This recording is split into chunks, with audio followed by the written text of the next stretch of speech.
Aranon, Makur Amaljok Jarom, Makur Amaljok.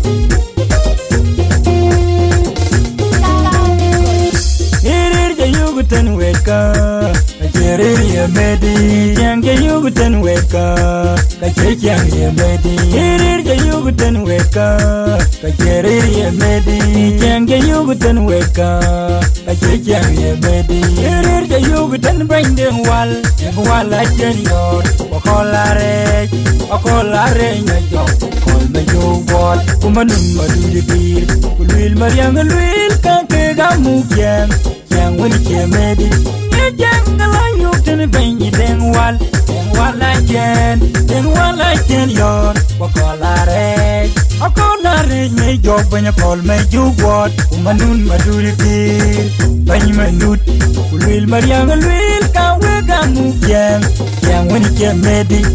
Will the break away a mukian, young when he wari. What will Marian Kagakolare? Manun Madu the Kir, pudding while I can. Kakot, not let me gam. Kaloka Kuto, a kalto.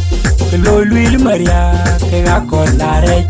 Manun Madu the Kir, pudding while I can. Kakot, not let me gam. Kaloka Kuto, a kalto. Within Mawar, and will walk by one terror with dog, a you bellow. Within Mawar, and will walk by one terror with dog, a you bellow. I call you like me, little John Mother, I call you like me, my love, you let come with. I jingle live or go by, red kilo. Call you my dear, we call my papa. I call you like me, my love. Kajinga lebu oguba, bere chilo. Ir volgir are, ir mo kwai volgir are. Pichon mar kapat, kajinga lebu oguba, bere chilo. Wala me kwana long benungo pingo mare, kabagwa jogen manda ogulwil mariang wil wakolare.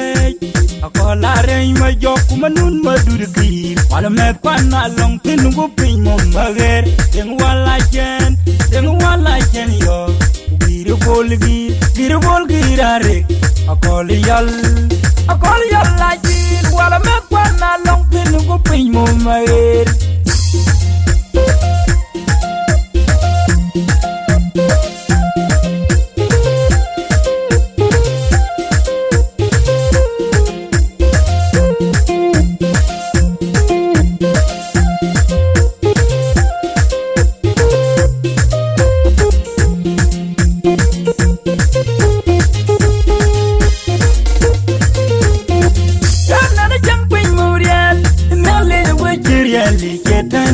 And a young queen memorial, and only the word really getan. And a young queen memorial, and only the word really getan.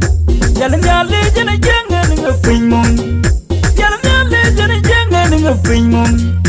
The job in a loo, the job in a loo. The eldu ni getan, kain yalu. The job in a loo, the job in a loo. The eldu ni getan, kain yalu.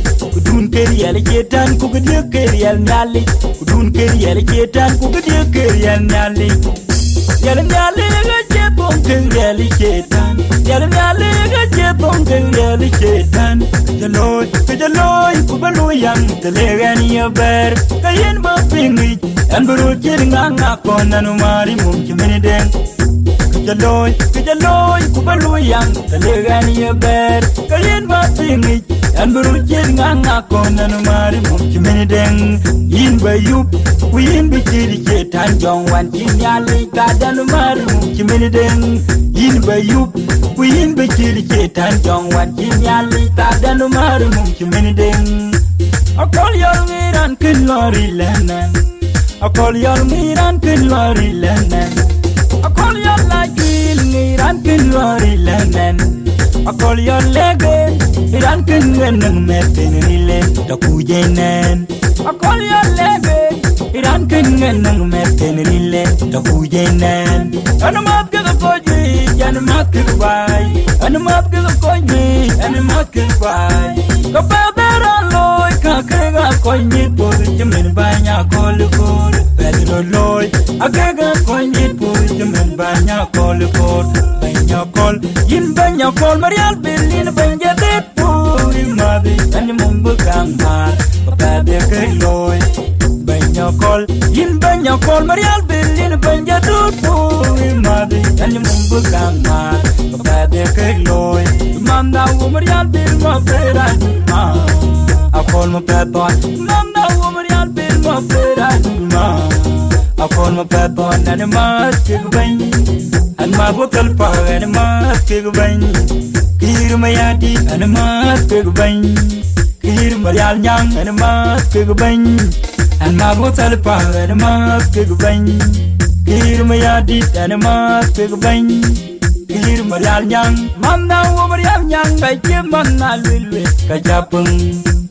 Manda wo bankir chemana lelwe kajaber Manda wo kir mayar chemana lelwe kajagam Anama kamajung adu Majuk bodare majok or panto Akolare maku Anama kamajung adu Majuk bodare majok Kol tanto Akolare maku Manda wo weke mana chingali Janama tiga binding wal In wala chen yor, kumanda uwe kemana chinyali janman wogu binding wal.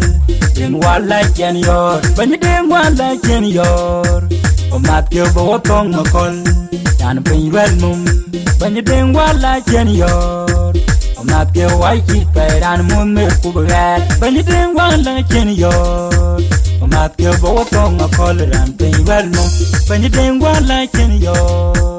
Maath ke wajir pairan mun me kubar Baya ya wilo por nyok Baya ya wilo nyong tok Baya ya wilo por nyok Wilo nyong tok Baya ya wilo por nyok Wilo nyong tok Baya ya wilo por nyok Wilo nyong tok Baya ni nyana ya yene wilo por nyong tok Baya ni nyana ya yene wilo ramal jukeng Baya ni nyana ya yene wilo por nyok Baya ni nyana ya yene wilo ramal jukeng Amaljok, what a young poet, Makur Amaljok, young poet,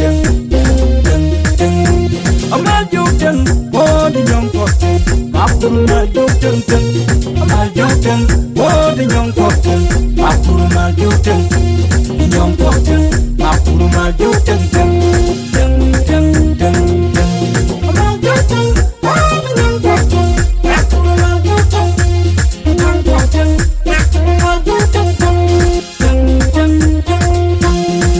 Yo koiten, yo salaranun.